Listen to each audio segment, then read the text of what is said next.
नमस्कार, मैं हूं रविंद्र जैन और आप देख रहे हैं मुंबई मास टाइम्स। आइए देखते हैं आज की मुख्य खबर।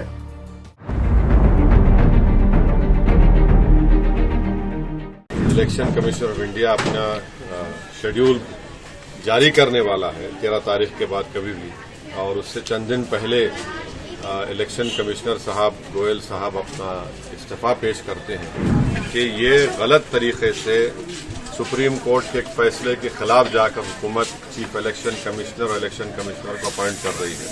यानी एक तो आप दो हुकूमत की तरफ जब होंगे तो जाहिर हुकूमत अपने ही पसंद के लोगों को वहां पर election commissioner chief election commissioner बनाएगी, जो सब क्योंकि इलेक्शन फ्री एंड फेयर होना चाहिए और उसके लिए बहुत जरूरी है कि जो अपॉइंटमेंट होता है वो भी आवाम को नजर आए कि भाई ये न्यूट्रल लोगों को अपॉइंट किया जा रहा है जो इलेक्शन को फ्री एंड फेयर भी कराएंगे।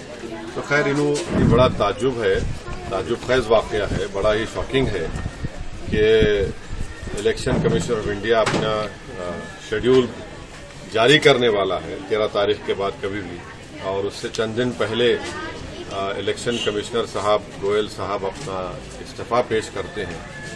तो इस पर नहीं मालूम क्या वजह है, क्यों उन्होंने इस्तीफा दिया। और हमने मजलिस ने शुरू में ही हमने पार्लियामेंट में जब बिल लाया गया था चीफ इलेक्शन कमिश्नर के अपॉइंटमेंट का और इलेक्शन कमिश्नर का अपॉइंटमेंट का, मैंने खुलकर कहा था कि ये गलत तरीके से सुप्रीम कोर्ट के एक फैसले के खिलाफ जाकर हुकूमत चीफ इलेक्शन कमिश्नर और इलेक्शन कमिश्नर को अपॉइंट कर रही है।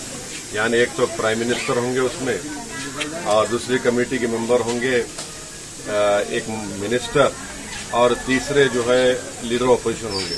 तो यानी आप दो हुकूमत की तरफ जब होंगे तो जाहिर हुकूमत अपने ही पसंद के लोगों को वहां पर election commissioner chief election commissioner बनाएगी।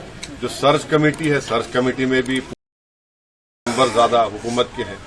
तो ये बड़ा ही गलत कानून उन्होंने पास किया है। मोदी हुकूमत ने चीफ इलेक्शन कमिश्नर और इलेक्शन कमिश्नर का अपॉइंटमेंट जो किया जा रहा है, जो सुप्रीम कोर्ट के हालिया फैसले के खिलाफ है।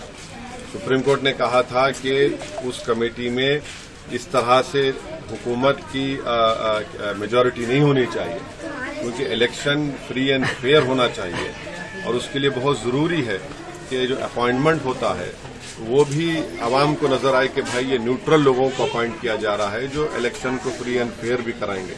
तो खैर मोदी हुकूमत अपने गुरूर और तकब्बुर की हमेशा मुजाहरे करती आ रही है और उनके पास 300 MP हैं, तो वो समझ रहे हैं कि वो सुप्रीम कोर्ट के फैसले के खिलाफ जाएंगे, मनमानी करेंगे। तो ये जो कानून पास किया गलत है। और आपका जो सवाल था कि इलेक्शन कमिश्नर साहब ने अपना इस्तीफा दिया, वो खुद बताए तो बेहतर होगा, या हुकूमत बताए कि ऐन इलेक्शन से पहले नोटिफिकेशन जारी करने से पहले उनका इस्तीफा क्या है, ये बड़ा माने खैज है या फिर कुछ वजूहात है। हुकूमत को चाहिए कि वो बताएं क्या वजह है, और फिर अब आ गया कि हुकूमत एक इलेक्शन से नोटिफिकेशन से पहले अब आप वो दो इलेक्शन कमिश्नरों को अपॉइंट करेंगे। ये चीजें चल रही हैं।